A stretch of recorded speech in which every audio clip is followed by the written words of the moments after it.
we've got here is several societies, several groups, from Ireland, from Scotland, from England. We are a small team, about 50 strong. We do museum talks, for instance, but then we also take part in battles and parades and displays. I got approached as somebody that dresses up as a hobby to come and coordinate and pull together the reenactors. It's a great project, and we've got people here that come from the Republic of Ireland, north of Ireland, south of England and all over Scotland to commemorate and grow the interest and knowledge in the Battle of Killiecrankie. So the community came up with this project to develop something actually on the battlefield, and where we're sitting right now was where the government baggage train was.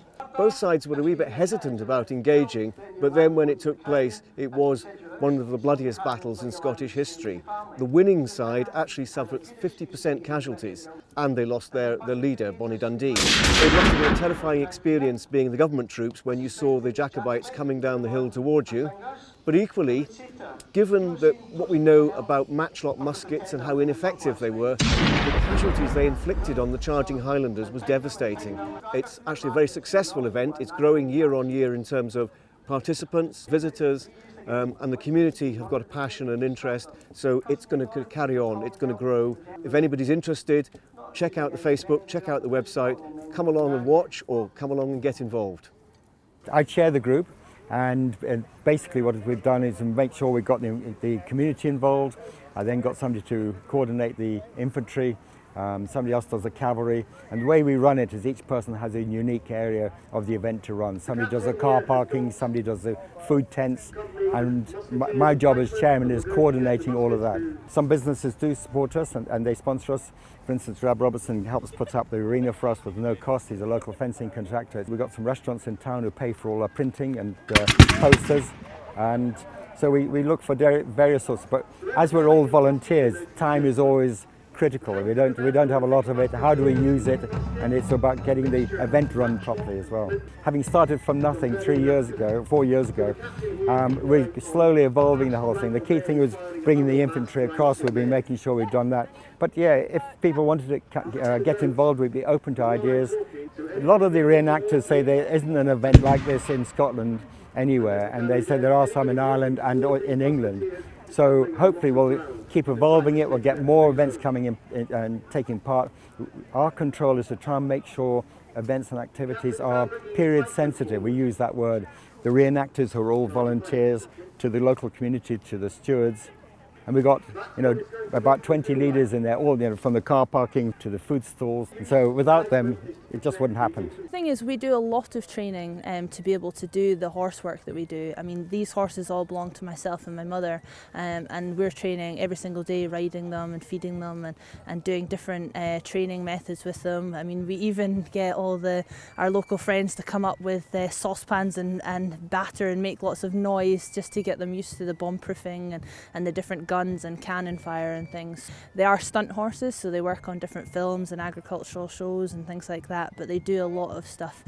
I love it. I mean, I'm a committee member, so I'm obviously doing the display here and organising my team and things, but we also help with our duties. There's a great range of different things for kids and adults. It's a great mix of history, but also making it fun, because you can walk through the living history camp and you can basically smell and see what it used to be like. We can sort of tell the story of roughly kind of what happens in the battle and bring it to life, and just to realise what people sacrificed back in those days for us to have the world we have now.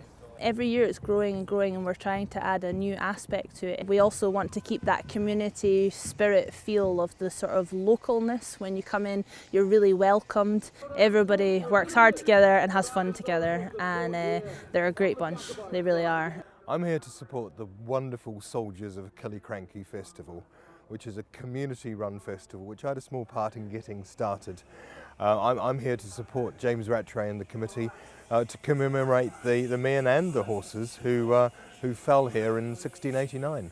We actually represent the Royal Scots Dragoons, or the Royal Scots Dragoon Guards, or Scots Greys as they are known. They took part in the 1689 campaign. My chaps came together, some of them for the first time, on Friday, so they had a day to shake down into the display that you've seen. Hard work, but I think it's paid off. All credit to Debbie and her team from Tower Farm. They are magnificent looking grey horses with real presence, and I think en masse the spectacle is quite something.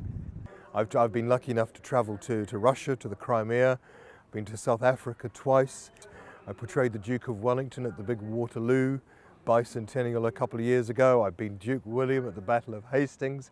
I've commanded recently a full-size Roman cavalry squadron, the first in 2,000 years.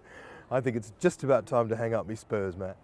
I think it's so important that villages and towns throughout Britain are able to commemorate the historical events in their town, to keep that alive, not just from a commercial tourist point of view, but because of the incredible way it brings together a community.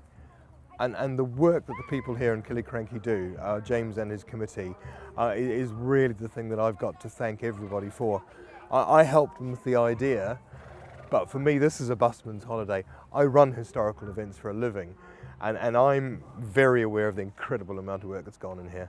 It's been a tremendous event from what we've seen today, but for people who didn't come today, what have they missed?